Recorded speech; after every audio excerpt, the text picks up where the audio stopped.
ప్రియ శ్రోతలు, ఈ రోజు మన పాఠం 1 తెస్సలోని పత్రిక 2వ అధ్యాయం 1 నుండి 6వ వచనం వరకు సావధానంగా వినండి. పౌలు తెస్సలోని సంఘానికి రాస్తూ అన్నాడు, సహోదరులారా, మీ వద్ద మా ప్రవేశము వ్యర్థము కాలేదు గాని మీరు ఎరిగినట్లే మేము ఫిలిప్పిలో ముందు శ్రమపడి అవమానము పొంది ఎంతో పోరాటముతో దేవుని సువార్తను మీకు బోధించడానికి మన దేవుని యందు ధైర్యము తెచ్చుకున్నామని మీకు తెలుసు. ఏలయనగా మా బోధ కపటమైనది కాదు, అపవిత్రమైనది కాదు, మోసయుక్తమైనది కాదు గాని సువార్తను మాకు అప్పగించడానికి యోగ్యులమని దేవుని చేత ఎంచబడిన వారమై మనుషులను సంతోషపెట్టే వారము కాక మన హృదయములను పరీక్షించే దేవుణ్ణే సంతోషపెట్టే వారమై బోధిస్తున్నాము. మీరు ఎరిగి ఉన్నట్టు మేము ఇచ్చకపు మాటలనైనా ధనాపేక్షను కప్పిపెట్టే వేషములైనా ఎన్నడూ వినియోగించలేదు. ఇందుకు దేవుడే సాక్షి. మరియు మేము క్రీస్తు యొక్క అపొస్తలులమై ఉన్నందున అధికారము చేయడానికి సమర్థులమై ఉన్నా మీ వల్లనే కాని ఇతరుల వల్లనే కాని మనుష్యుల వల్ల కలిగే ఘనతను మేము కోరలేదు. ప్రియ శ్రోతలు, వింటున్నారా? యేసుక్రీస్తు తన సంఘం కోసం రాబోతున్నాడు. సంఘం ఎత్తబడుతుంది. ఇది తర్జన భర్జనలు చేయడానికి ఒక సిద్ధాంతం కాదు. ఇది మనం అనుభవించే సత్యం, ఆచరించే నియమం. మహాశ్రమల తరువాత క్రీస్తు వస్తాడు అని కొందరు వాదిస్తారు. దానికి ముందే క్రీస్తు వస్తాడని కొందరంటారు. శ్రమల మధ్యకాలంలో వస్తాడని మరికొందరు సిద్ధాంతీకరిస్తారు. ఆయన మళ్లీ వస్తాడని కొందరు అసలే నమ్మరు. అయితే వీరందరూ యేసుక్రీస్తును తమ రక్షకునిగా నమ్ముతున్నాము అంటారు. అయితే వీరందరినీ ఒక ప్రశ్న ఎదుర్కొంటుంది. యేసు రాకడను గురించిన నీ భావన నీ జీవితం మీద ఎలాంటి ప్రభావం చూపెడుతున్నది అనేది ముఖ్యం. యేసు రాకడ సంఘటనను నీవు అవగాహన చేసుకునే దాన్ని బట్టి నీ భక్తి జీవితం నాణ్యత ఇట్టే తెలిసిపోతుంది. ఇప్పుడే మరొకసారి యేసు రాకడ సత్యాన్ని హృదయంలో స్థిరపరుచుకో. విశ్వాసి జీవితానికి యేసు రెండో రాకడకు అవినాభావ సంబంధమున్నది. యేసు ఇప్పుడో ఇంకాసేపటికో వస్తాడు అనే నిరీక్షణ విశ్వాసి జీవితాన్ని పవిత్రీకరిస్తుంది. ఈ అధ్యాయమంతా యేసు రాకడ దృష్ట్యా చెప్పబడిన మాటలే మనకు వినిపిస్తాయి. పౌలు అంటున్నాడు, మేము మీ మధ్యకు రావడం సత్ఫలితాలనిచ్చింది. మేము వచ్చి మీకేదో సిద్ధాంతాలు బోధించలేదు, ఏదో విచిత్రమైన సంగతి మీకు చెప్పి మిమ్మలను ఆకర్షించడానికి మేము రాలేదు. కొన్ని రోజులు మీ మధ్యన ఉండి ఏవో కాలక్షేపపు కబుర్లు చెప్పటానికి కాదు.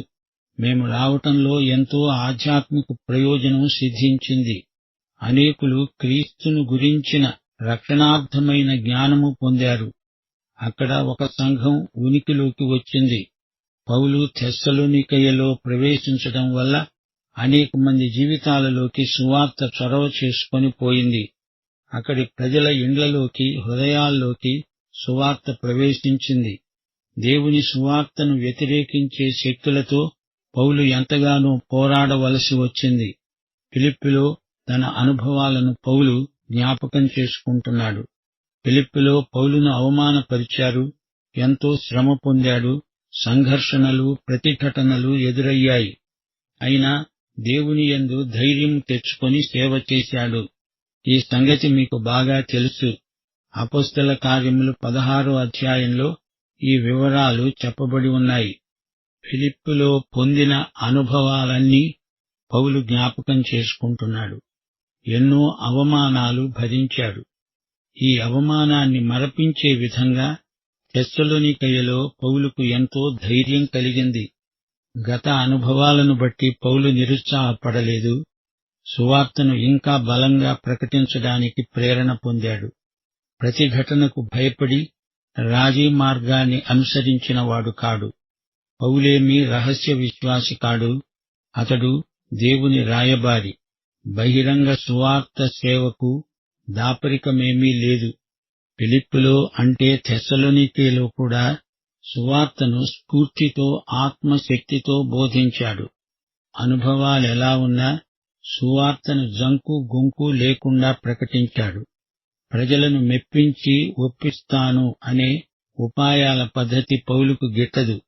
అది ప్రభువుకు కూడా ఇష్టం లేదు. పౌలు తెస్సలోనికయలో అడుగుపెట్టినప్పుడు దేవుని వాక్యంలో ఉన్నది ఉన్నట్టు వారికి నమ్మకంగా ప్రకటించాడు.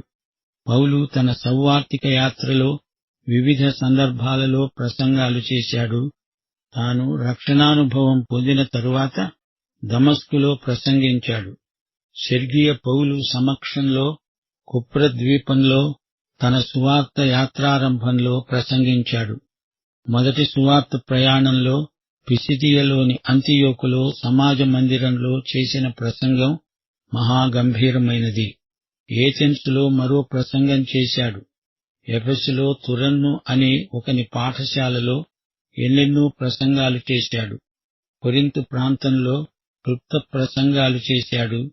యెరూషలేములో నిర్బంధంలో పౌలు చేసిన బహిరంగ ప్రసంగం మాత్రం తక్కువదా?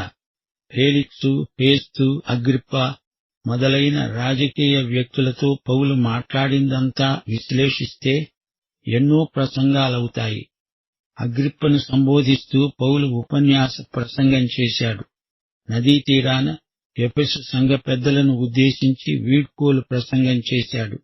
విశేషమేమిటంటే ప్రతి ప్రసంగంలో పౌలు క్రీస్తునే ప్రకటించాడు, ప్రత్యక్షపరిచాడు. క్రీస్తు మరణ పునరుత్థానాలు పౌలు ప్రసంగాలలో ముఖ్య సత్యాలు, కేంద్ర అంశాలు. ఈ ప్రసంగాల విషయం అలా ఉంచండి. తెస్సలోనికయలో పౌలు జీవితమే ఒక సజీవ ప్రసంగం. అది రాసిన ప్రసంగం కాదు, మాట్లాడిన ఉపదేశము కాదు, పౌలే ఒక నడుస్తున్న ప్రసంగం. పౌలు యొక్క అనుభూతి రూపకమైన సజీవ ప్రసంగం. పౌలు అనుదిన జీవితమే ఒక ప్రసంగమై మనుషుల హృదయాలను స్పృశించింది. యాకోబు పత్రిక 2వ అధ్యాయం 26వ వచనం. క్రియలు లేని విశ్వాసము మృతం. ఈ వాస్తవాన్ని పౌలు అనుభవపూర్వకంగా వెల్లడి చేశాడు. తెస్సలోని ప్రాంత నివాసుల హృదయాల్లో పౌలీయ ప్రసంగాలు మారుమోగాయి. నోటి కంటే నీ జీవితానికి పెద్ద నోరుంది.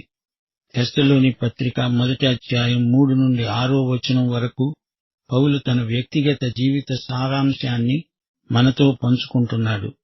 ఆ తరువాత సంఘ బిడ్డలతో తనకున్న పరిచయం ఎలాంటిదో వివరిస్తాడు. నేను మీకు తల్లిలాంటి వాణ్ణి, తండ్రిలాంటి వాణ్ణి అంటున్నాడు. అంతేకాదు తాను వారికి సోదరుడు కూడా. పౌలు అంటున్నాడు, మా బోధ నిష్కపటమైనది, పవిత్రమైనది. ఇందులో మోసము, వంచన ఏ కోశానా లేవు. పౌలు బోధలో ఎట్టి లోపము, స్ఖాళిత్యము లేదు. కల్తీ లేని బోధ. సువార్తలోని స్వచ్ఛతను, పవిత్రతను కల్తీ చేయకూడదు. తెస్సలోనికయలో పౌలు చేసిన సేవ ఎంతో ఘనమైనది. పౌలు పడిన ప్రయాసము వ్యర్థము కాలేదు. అంతకు ముందు పౌలు ఫిలిప్పులో సేవ చేసినప్పుడు ఎంతో అవమానపరచబడ్డాడు. అదొక గొప్ప పోరాటం. దేవుని సువార్తను ధైర్యంగా మీకు బోధించాలనేదే నా ధ్యేయం అంటున్నాడు పౌలు. పరిశుద్ధాత్మే పౌలుకు అంత ధైర్యమిచ్చాడు. తెస్సలోని సంఘస్థులకు ఇదంతా తెలియనిది కాదు. పౌలు బోధలో ఎలాంటి కపటము లేదు. అతని ఉద్దేశ్యాలు, అభిప్రాయాలు నైతికంగా లోపరహితమైనవి. పౌలు మనస్సాక్షి పవిత్రమైనది. అతని మాటల్లో, చేతల్లో ఎట్టి మోసము, వంచన లేదు.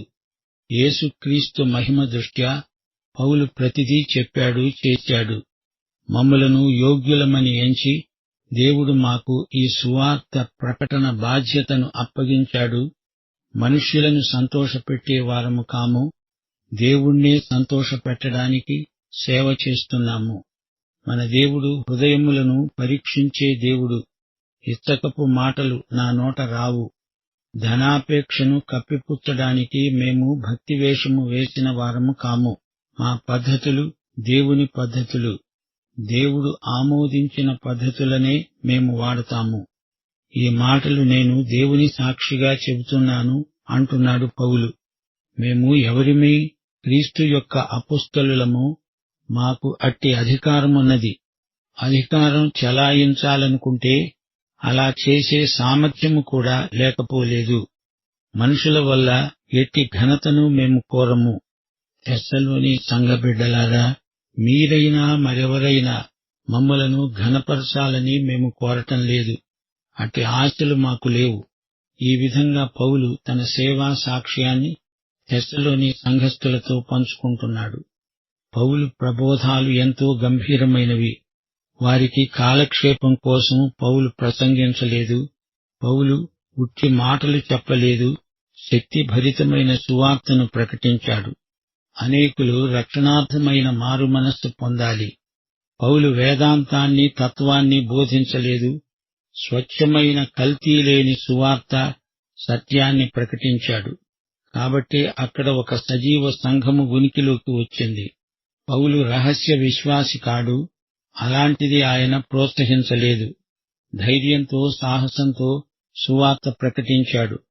చమత్కారం, మాటల నేర్పు ప్రదర్శించి తాత్కాలికంగా పనిగడుపుకపోయే రకం బోధకుడు కాడు పౌలు. అతడు విశ్వాస వీరుడు. అతడు బహిరంగంగా వాక్యం ధైర్యంగా ప్రకటించాడు. ప్రతిఘటనలను ధైర్యంగా ఎదుర్కొన్నాడు. స్నేహితులను సంపాదించుకోవడానికి వారితో రాజీపడే ప్రయత్నం పౌలు ఎన్నడూ చేయలేదు.